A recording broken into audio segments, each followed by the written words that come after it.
Today I'll talk about preparing your business for economic troubles, and this is a Monday thought starter just for you.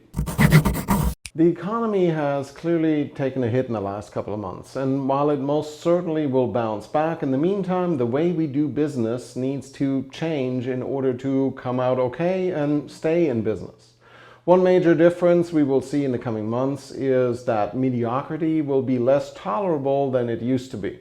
If sales, profits, and in short money are harder to come by, we all need to do the best job possible if we're wanting to get some of it. Otherwise, someone else will do a better job and we'll go without. We will all be more mindful about spending money, not necessarily just if we're spending money, but certainly the quality of what we're getting. Think about all the mediocre meals your customers may have eaten at restaurants in the past. If they're going out when restaurants reopen, they'll most likely go to the ones that they really want, the great food and awesome staff, and pass up the ones that are just meh. So you'll need to step up your game and provide the best you can when people spend the money they have with you.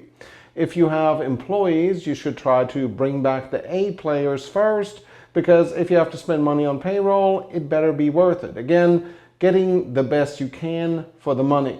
When it comes down to your own spending, you may want to look at all the expenses you have and see what's really worth it. I worked with a client the other day that had $500 a month on subscriptions that nobody really used or needed. That's an extra $6,000 a year that they don't have to earn. How did we find it? We pulled 6 months of credit card and bank statements and analyzed the spending. We also helped them identify 3 annual expenses that they considered fixed and renegotiated them. Their vendors are in the same boat and need to keep their clients too. On your marketing plan, if you were still spending money on the Yellow Pages, for example, 2 months ago, it should likely be the first place you're cutting expenses on right now.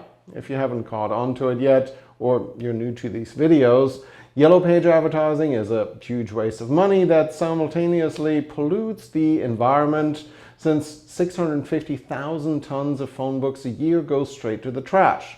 If you're wondering, that's the equivalent of 6 Nimitz-class aircraft carriers. Anyways, back to my point. In times of economic downturn, you have to be able to squeeze as much as you can out of every dollar on your purchases and provide the best quality product or service to your customers as the competition gets fiercer. So it's time to evaluate your vendors, your employees, and your offerings and keep only the best. And that's it for your Monday Thought Starter. I'll be back on Thursday, of course. Until then, I'm Tobias Wilhelm.